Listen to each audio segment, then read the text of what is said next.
When Jesus had crossed again in the boat to the other side, a large crowd gathered round him and he stayed by the lake. Then the president of the synagogue came up, named Jairus, and seeing him, fell at his feet and begged him earnestly, saying, "My little daughter is desperately sick. Do come and lay your hands on her that she may be saved and may live." Jesus went with him and a large crowd followed him. They were pressing all round him. Now there was a woman who had suffered from a hemorrhage for 12 years. After long and painful treatment under various doctors, she had spent all she had without being any the better for it. In fact, she was getting worse. She had heard about Jesus, and she came up through the crowd and touched his cloak from behind, thinking, "If I can just touch his clothes, I shall be saved." And at once the source of the bleeding dried up, and she felt in herself that she was cured of her complaint. And at once aware of the power that had gone out from him, Jesus turned round in the crowd and said, "Who touched my clothes?" His disciples said to him, "You see how the crowd is pressing round you, how can you ask, 'Who touched me?'" But he continued to look all round to see who had done it.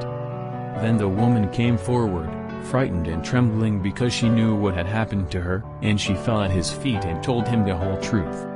"My daughter," he said, "your faith has restored you to health, go in peace and be free of your complaint."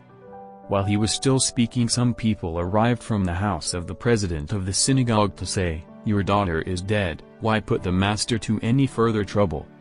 But Jesus overheard what they said, and he said to the president of the synagogue, "Do not be afraid, only have faith." And he allowed no one to go with him except Peter and James and John the brother of James.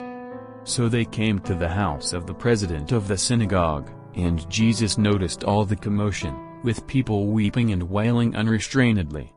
He went in and said to them, "Why all this commotion and crying? The child is not dead, but asleep." But they ridiculed him. So he turned them all out and, taking with him the child's father and mother and his own companions, he went into the place where the child lay. And taking the child by the hand he said to her, "Talita kum," which means, "Little girl, I tell you to get up." The little girl got up at once and began to walk about, for she was 12 years old. At once they were overcome with astonishment.